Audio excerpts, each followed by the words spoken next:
When visitors to British Columbia see these forests, they often comment on the beautiful red and orange hue, just like the fall colors. But people around here know better. They call them faders. Every one of these red trees is dead, killed in the last 2 years.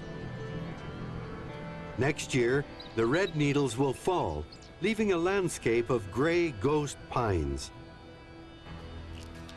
These trees were killed by voracious beetles. The outbreak is unprecedented. Trillions of these tiny beetles have eaten their way through an area the size of Nova Scotia and New Brunswick. When you consider the mountain pine beetle, an animal the size of a grain of rice is responsible for altering the entire landscape of British Columbia. It's absolutely spectacular.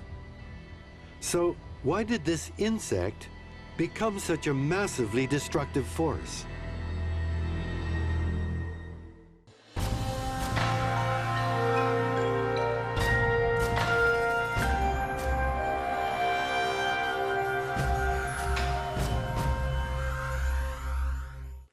Dramatic weather, like Hurricane Sandy, puts climate change in the headlines. But global warming is wreaking havoc across the landscape in other equally dramatic ways. A beetle apocalypse has been unleashed across the forests of Western Canada.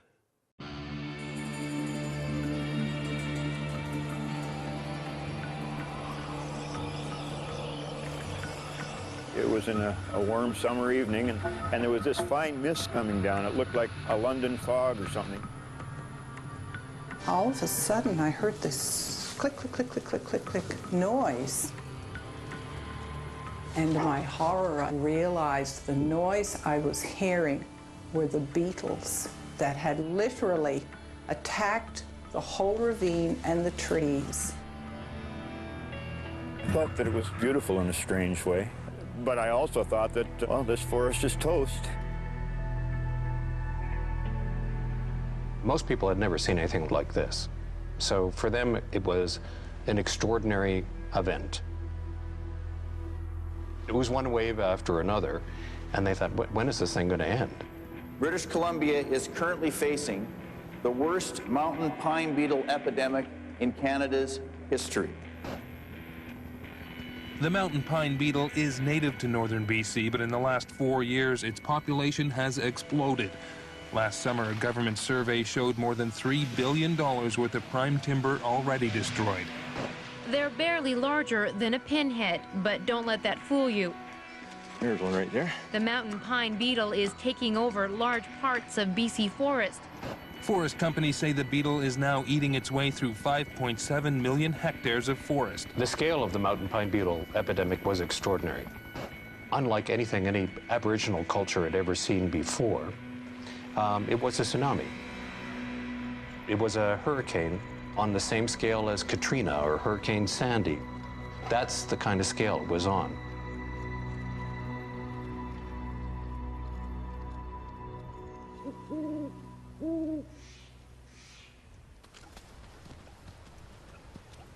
The Porcupine Hills in southern Alberta are named for the pine and fir trees that dot the ridgelines, just like a porcupine's quills. Writer and journalist Andrew Nikiforuk has a special bond with this place. My wife and I built this cabin in 1995. We loved it because it didn't have a lot of people, because it was wild, it was windy, it was rough and tumble, and because it speaks to the Old West. Nikiforuk first saw the effects of the mountain pine beetle while flying over northern British Columbia in the early stages of the outbreak. What he saw on that flight set him on a 4-year journey into the extraordinary world of the mountain pine beetle. When you look down from the plane and all you see is this ocean of red trees, you're saying, oh my God, I've never seen a phenomenon so extraordinary. The mountain pine beetle lives for 1 year.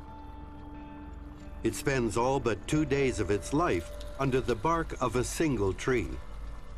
A very weak, slow flyer with a wobbly, awkward style and a limited range. It's smaller than a grain of rice. It hardly seems possible that this creature could have caused all this destruction.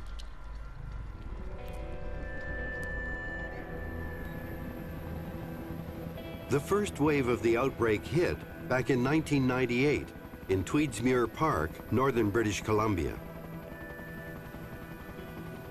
Ken White was in charge of monitoring forest health in the region for the provincial government. He heard the extraordinary force of the outbreak even before he saw it. We were down in Tweedsmuir Park, flying some of the area, and all of a sudden, at about 4,500, 5,000 feet, we started hearing, noises against the windscreen of the helicopter, tick, tick, tick, tick, tick, tick kind of noises. And then all of a sudden it was just solid, tick, tick, tick, tick, tick, tick. And then we could look on the side of the helicopter on the bubble window and could see that what was smearing along the side of the bubble window were actually mountain pine beetle. The BC government brought in the Canadian Forest Service's top insect specialist, entomologist Alan Karl. The first question we had when we arrived in northern Tweedsmuir Park is, why here? Because it was certainly further north than anything we'd seen previously. The way that mountain pine beetle infestations begin is small little spots. And these tend to grow in size and number over time, and eventually they'll begin to coalesce. What we saw at that time was that it had actually reached the point of beginning to coalesce these spots into a larger contiguous infestation, which is indicative of a looming landscape level event.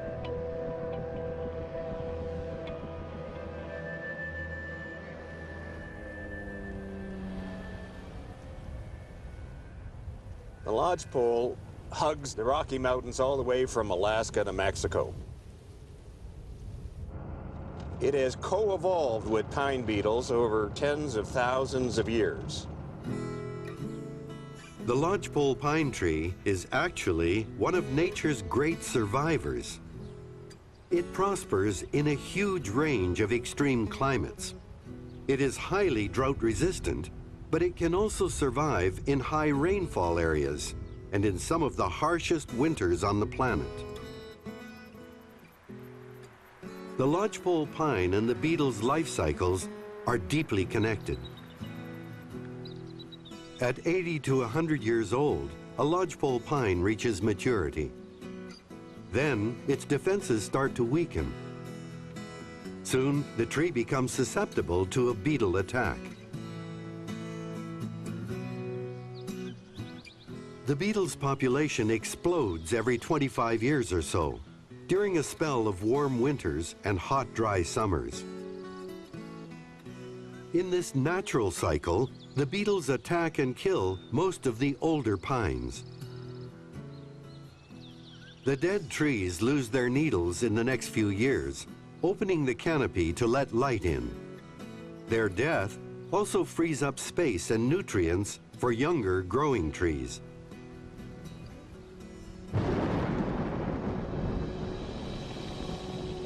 In a warm, dry summer, wildfires are common. They sweep through the forest, taking out the dead pines.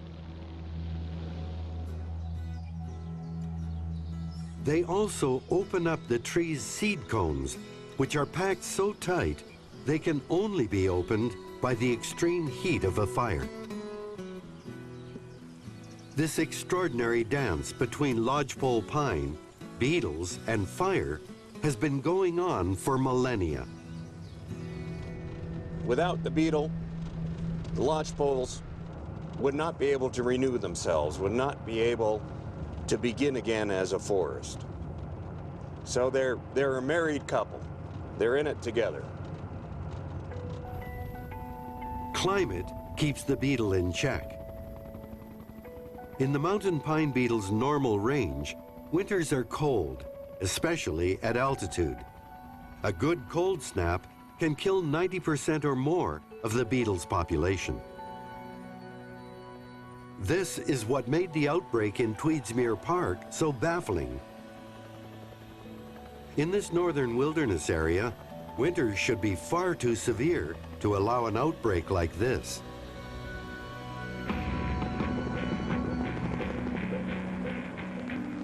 The Provincial Ministry of Forest's first response was to imitate nature's next step and try to burn the forest in advance of the beetle. This had been tried before in other areas with smaller beetle outbreaks, but this time it didn't work out. The parks were the ones who actually encouraged the use of fire. It's a natural part of the ecosystem, so it was thought that that might be a way to do something to either reduce the host material and or reduce the actual beetle population as well. The conditions were just not there. The protection people basically said that unless we had a strong wind to drive a fire event, we just did not have the conditions to burn in the park for 2 or 3 years anyways. It just was not there. But what was unfolding in Tweedsmuir Park was only the beginning. Alan Karl didn't like the look of it. These events tend to be synchronized over massive areas. And so it was a clue to us that, hey, we're starting to see something that was not just confined to one area like northern Tweedsmuir Park, that it was going to be going elsewhere, moving out, spreading over the landscape. And indeed, that was the case. Karl set out to investigate, but it turns out he was flying blind. The federal government had just closed down their forest insect disease survey, a crucial source of information on threats to forest health. Most provincial jurisdictions picked up those activities, but of course it was a bit of a growing pain as that responsibility shifted from one jurisdiction to the other. And in the case of the mountain pine beetle, what happened was in the years of 1996-97, after the cut of the forest insect disease survey in 1995, the entire province wasn't surveyed. The outbreak first took off in those 2 missing years.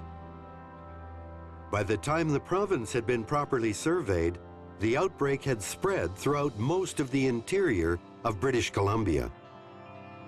What we saw in Tweedsmuir was just the beginning of a massive epidemic. It was just one of 20,000 epicenters where the insects were beginning to reproduce in such extraordinary numbers. And you knew that, my God, this is something unprecedented, something extraordinary, something important that's really happening on the landscape.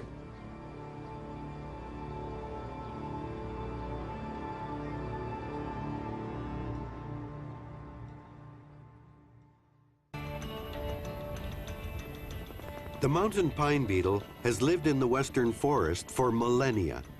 It has co-evolved with the lodgepole pine in a relationship that sustains both species. But now, a beetle outbreak has exploded in British Columbia. How could an insect so small create such havoc? What has unleashed this incredible force of nature? It really is fascinating, and you can't help but get excited when you consider that the mountain pine beetle, an animal the size of a grain of rice, is responsible for altering the entire landscape of British Columbia. It's absolutely spectacular.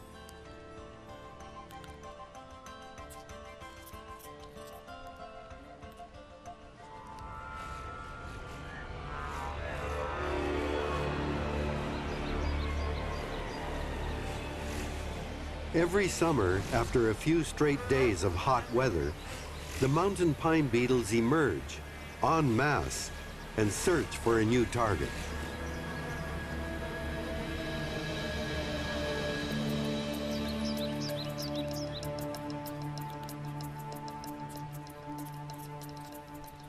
Okay, this tree is a fantastic example because it's under active attack as we speak.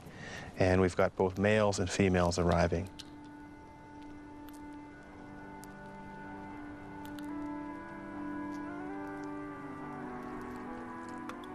This female's just landed on the bark, and she's found a crevice to work her way up underneath, and she's attempting to chew through the bark below that crevice.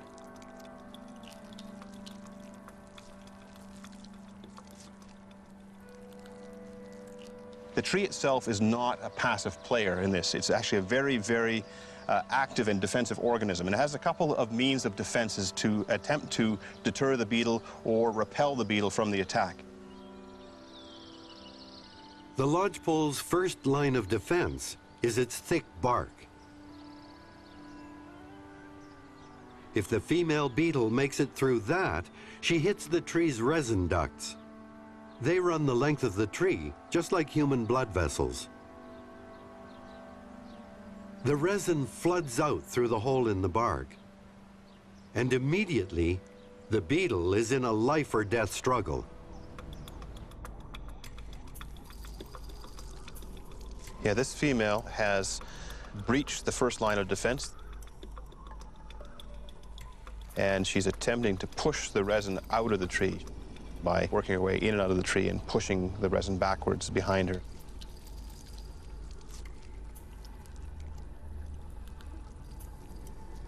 In her abdomen, the resin is clogging the pores that she uses to breathe.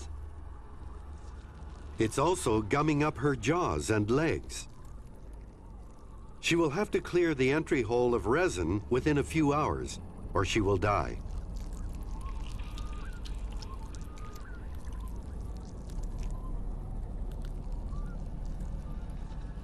The tree's resin is a chemical stew comprised mainly of terpenes. They emit the familiar pine scent we all know and are a principal ingredient in turpentine. But the interesting thing is that the beetles themselves have evolved a couple of really fascinating adaptations that allow them to overcome this incredibly toxic environment that they choose to live in. The female beetle converts the chemicals in the tree's resin into a powerful perfume called an aggregation pheromone. You can see her abdomen flex. She's in the process of releasing aggregation pheromones.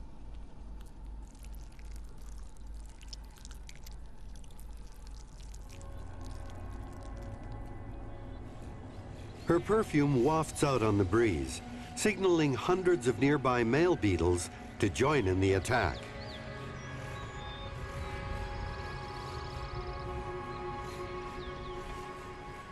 Within a day, the mass attack exhausts the tree's resin defenses, and the beetles establish themselves inside the bark.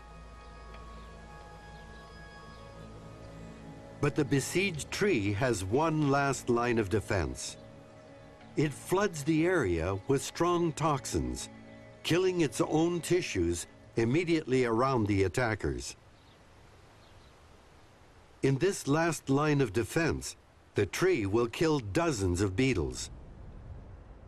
But if the beetles attack in sufficient number, the tree will die within a day.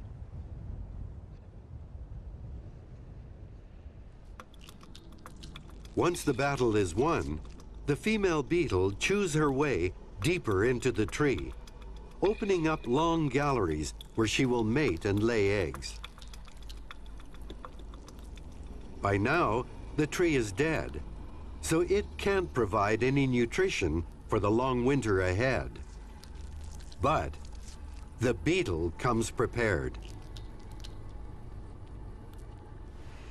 So let's see if we can find some beetles here. They should be alive. So here we see the female chewing, and as she chews, she actually places fungi into the tree tissues.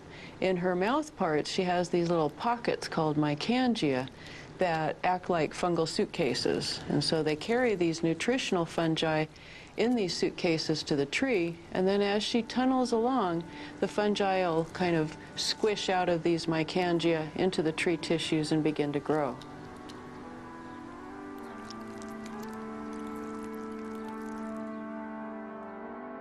The fungi start growing inside the tree immediately. And it appears that this feeding on the fungi is absolutely critical for the ability of these insects. As far as the larvae are concerned, the fungi go deep into the wood of the tree, they gather up the nitrogen that exists there, and they actually pump it out. And so this amazing nutrient that the beetles really can't get from wood, the fungi are able to concentrate, bring it out. The beetles then feed on it. They can produce proteins, build an adult body, and they're able to use basically junk food by bringing along sort of a nutritional supplement. These fungi live and thrive under the bark of the pine, spreading their distinctive blue stain through the tree. Each female will lay upwards of 60 eggs. 2 weeks later, the eggs will hatch into larvae. But the larvae have a long, difficult road ahead. So these larval insects are doing their best to grow and doing their best to take in enough energy to survive this coming winter. Meanwhile, there's been a chemical war that's happened, the tree's lost, but all of this residual stuff is left over on the battlefield, and the larvae are left there to grow up and do the best they can in this environment and get set up for overwintering at that point in time. The beetle is a cold-blooded insect, so it has a pretty good tolerance for low temperatures. But at high altitudes and in the northern portion of its range, winters are severe. Through the autumn, the larvae use the remnants of the tree's chemical defenses to make glycerol, antifreeze, to help them survive the winter. It's like in your car in the wintertime in Canada here, we make sure there's antifreeze in our radiator, right? Because then it lowers the freezing point to a certain degree in our car. Our radiator doesn't freeze up and crack. This is the most vulnerable point in the beetle's development. If there's an early cold snap, or the temperature drops below -35 for a few days, the larva will die.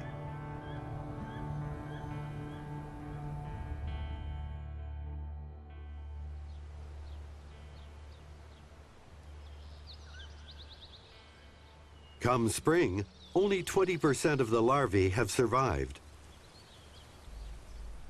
As the temperature rises, the survivors pupate, developing their bodies inside a hard shell. Early in June, they complete their metamorphosis into adult beetles.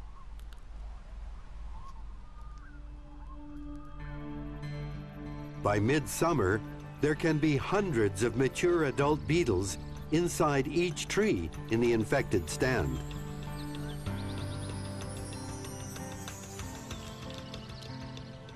The beetles wait until the temperature hits a steady 20 degrees Celsius, usually in late July.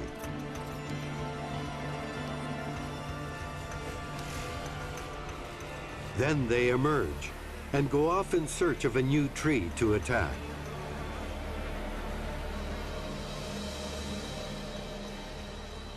This is a complex relationship between climate, the tree, and the beetle that has evolved over hundreds of thousands of years. The success of mountain pine beetle is constrained by climatic conditions. If the temperature regime does not allow the mountain pine beetle to develop on this synchronized single generation per year life cycle with this proper entry into wintertime, you will never get an outbreak. But by 2000, it was clear that something had changed. We started to get reports from foresters that were on the ground dealing with this, that it was occurring in areas further north and at higher elevations than we'd ever seen previously. And so by about the year 2000, 2001, I began to actually consider the question that perhaps climate change is playing a role. And I approached it very skeptically to begin with. Karl took 80 years of Environment Canada temperature data and plotted it on a map. And immediately what we saw was that the amount of area that was considered to be climatically optimal for mountain pine beetle had expanded since about 1950. And in fact, it expanded in the last 30 years or so by as much as 75% over much of British Columbia.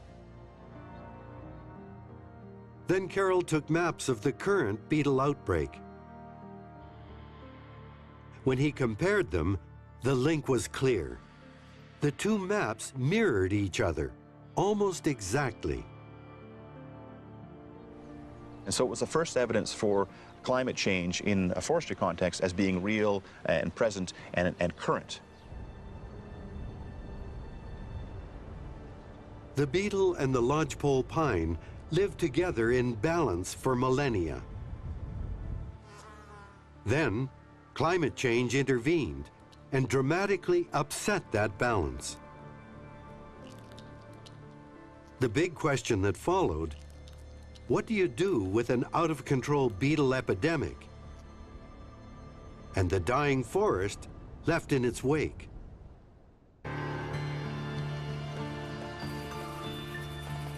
The mountain pine beetle has swept through British Columbia.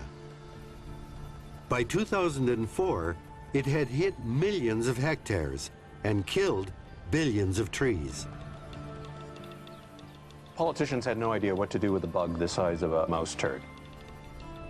Everyone went into panic mode. How do we rescue these trees from the beetle?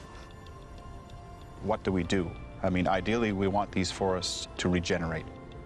And normally, these forests experience a wildfire, and in doing so, that wildfire would reset the forest, and it would begin to replace itself. However, wildfire is not something we can really tolerate, because if a fire gets going in some of these areas, it puts towns at risk. So we will continue to suppress fires regardless of how ecologically appropriate those fires happen to be. And this means that to restart these forests, we need something else to happen. Lodgepole pine trees killed by mountain pine beetles only stand for between 5 and 8 years. Then fire, or wind, takes them down and they start to rot. In places where lodgepole pine is the dominant species, the closest we can get to wildfire in terms of mimicking that disturbance and restarting the forest is through clear cutting. And it's a bit counterintuitive, but in this particular case, in this particular type of ecosystem, clear cutting is a viable replacement to the natural condition of wildfire. But the forest industry didn't just go after dead trees. They also went after live lodgepoles in advance of the beetle's onslaught. And then at a certain point, industry realized, well, here's a great opportunity. You know, what do you do when Mother Nature gives you lemons? Well, you make lemonade. And they said, hey, lower the stumpage fees, increase the size of the clear cuts, and let us get in there and remove all this green timber before the beetle gets it. Let's outlog the beetle, in other words. We fully expected to eradicate, and then that's what it was called, beetle eradication. We thought we'd stamp it out and that would be the end of it. I think we were overly optimistic. You know, in hindsight, I don't think we really had a prayer of doing it.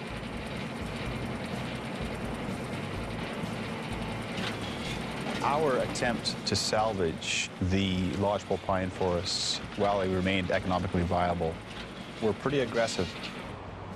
We were investing enormous amounts of money in the establishment of brand new mills that were capable of processing the dead pine.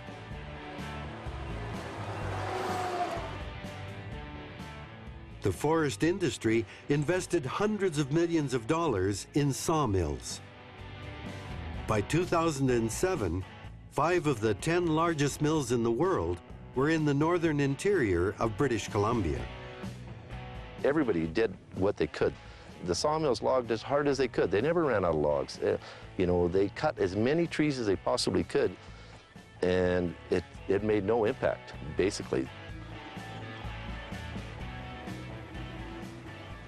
All this new capacity gave the mills a huge appetite for timber. And soon, they weren't just targeting lodgepole pines. They said, okay, wow, if you're going to lower the stump of trees and give us more area to log, we're going to go after the trees with the highest value. So they went on after the white spruce, and they went after Douglas fir, and, you know, and they also took out some lodgepole. So you have this kind of free-for-all going on in the landscape where industry is trying to take every advantage of the government's biological panic.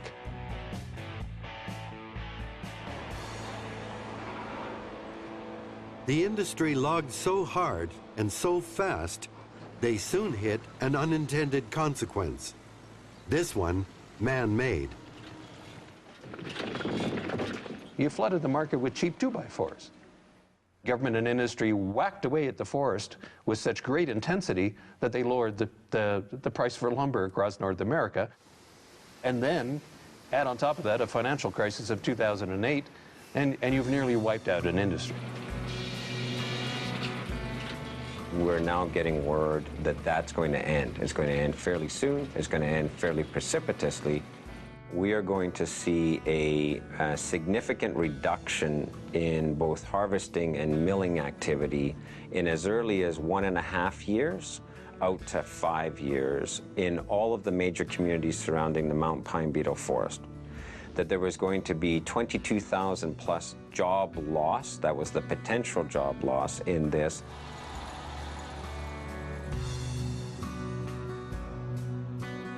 It was almost a warfare on the landscape that kept on escalating. They took so much timber off the landscape so quickly that they effectively lowered the price of 2x4s and softwood lumber in North America. Now, how smart was that?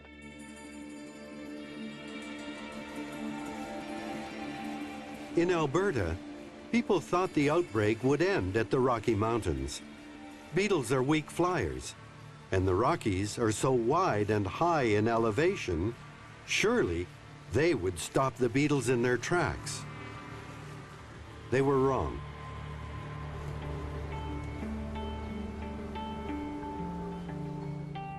Peter Jackson is a meteorologist. He ran a research project for Environment Canada on the northwestern edge of the Rocky Mountains. In summer 2004, he started seeing strange formations on his radar screen. Okay, so this is the Prince George radar, and it's about 35 kilometers southwest of Prince George. The blue lines on here are the rivers. This is Prince George up here at the junction of the Nechako and the Fraser. This particular image is at 14 UTC, which is 6 a.m. on 17th of July, 2005. On screen, it may look like rain, but it was a clear day. And that is a cloud of mountain pine beetles.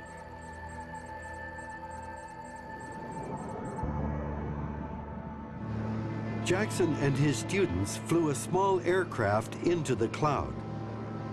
They collected beetles in a net over a 1-hectare area.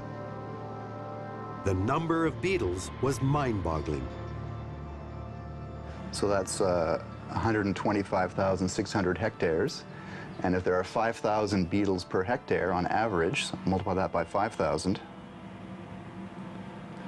that is 628 million beetles in that radar view that we're seeing on average. And then the peak one is about 4 times higher than that, so times 4 on our peak day. So that's 2.5 times 10 to the 9th beetles on the peak day. So that's 2.5 trillion beetles in just one flight. And there were dozens of beetle flights aloft in British Columbia that season. During one of these events, we had reports from farmers in the Peace region of Alberta who felt they had hail coming down out of a clear blue sky because of the pinging off of their tin roofs of their barns. And it was actually mountain pine beetle raining out of the sky during one of these long-distance dispersal events. Everyone's worst fears were realized. The mountain pine beetle crossed the Rockies and is established in Alberta. Now, the pine trees of the Boreal Forest lie in its path.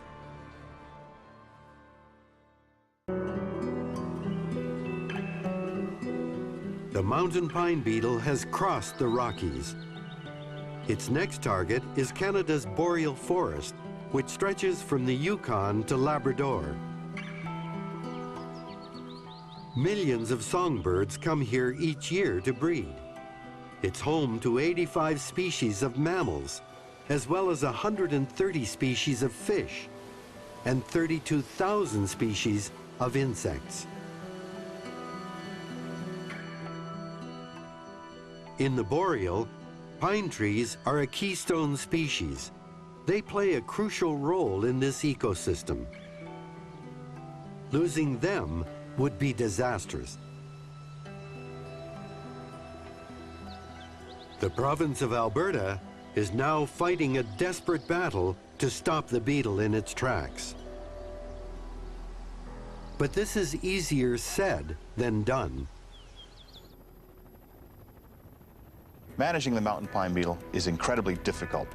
And this is because the indication of their impacts, the dead trees, are telling us where the beetle was, not where the beetle is.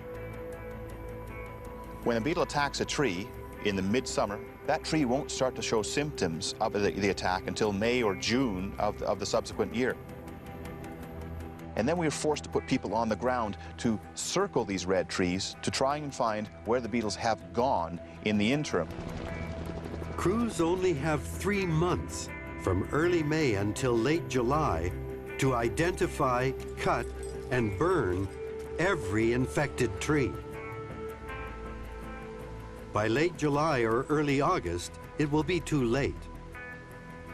The beetles will have flown from last year's dead trees to attack new ones. The government of Alberta will have to do this every year for the foreseeable future, regardless of terrain. And to be clear, we're talking about millions of trees. At best, the best trained crew can only find perhaps maybe 80% of all of those newly attacked trees based upon this sort of activity. And this means that when populations are increasing at 4 to 1 on an annual basis, 80% detection and subsequent destruction of those trees is just barely effective in terms of limiting that population's increase. With a massive effort underway, the government of Alberta is not quite breaking even in this battle. And conditions haven't been great for the beetles in the last few years. They've had cool, wet summers and cold winters, conditions that keep the beetle population fairly low. If Alberta has a spell of mild winters and hot, dry summers, like BC had at the peak of the outbreak, the population will explode, and all this money and effort will have been wasted. There are definitely points at which you have to admit defeat, when the population gets bigger than you can influence. So it's quite correct in stating that once the population gets to an epidemic, there's nothing you can do to influence it. The beetles are now firmly established in Alberta, and scientists are convinced there's nothing to be done. A lot of times people ask about the issue of biological control, right? Can't we do something? Can't we release some natural enemy that is going to suppress the population, solve the issue? And unfortunately, the answer to that has been no.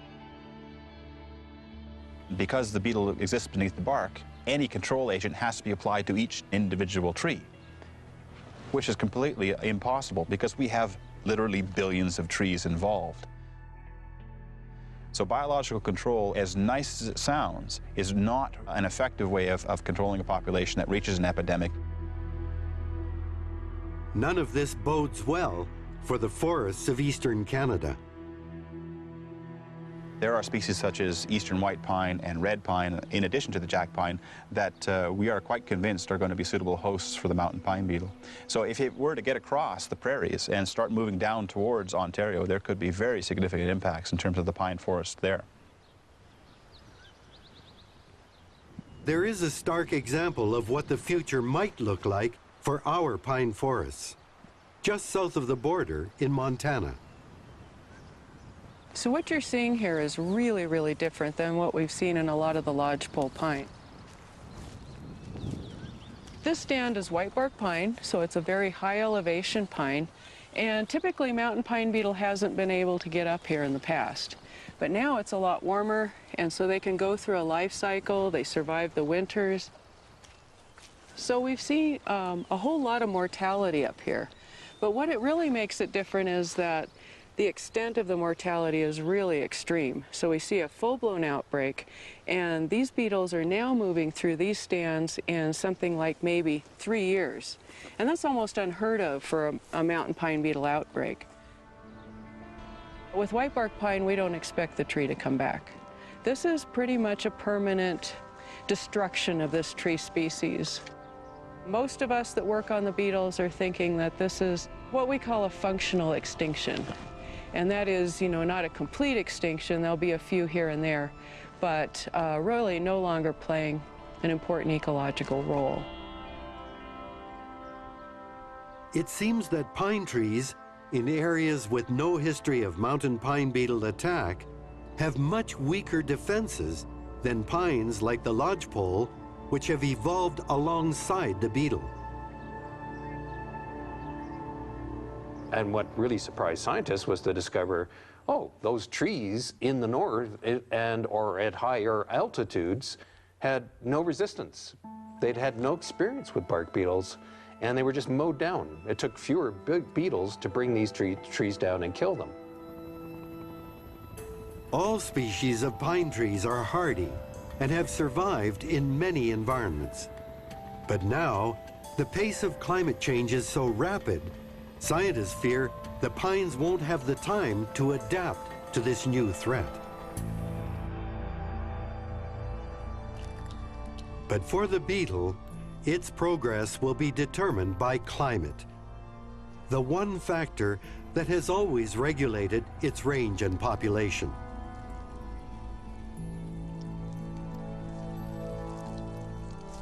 Insects are expected to be one of the first indicators of climate change in terrestrial ecosystems because they're cold-blooded, and everything they do, everything, is dependent upon temperature. The mountain pine beetle is only one of many different species capable of causing this sort of landscape-level event. And so what we're really concerned about is what we're seeing is a harbinger of things to come. Governments and industry are stuck in a 19th century thinking that we're the managers of this damn place. This conifer system, gives us oxygen. This conifer system sequesters carbon for us. This conifer system, which is 300 million years old, made the Earth habitable for us. When you forget things like that, and you presume that you know it all, well, Mother Nature will always take you down a peg.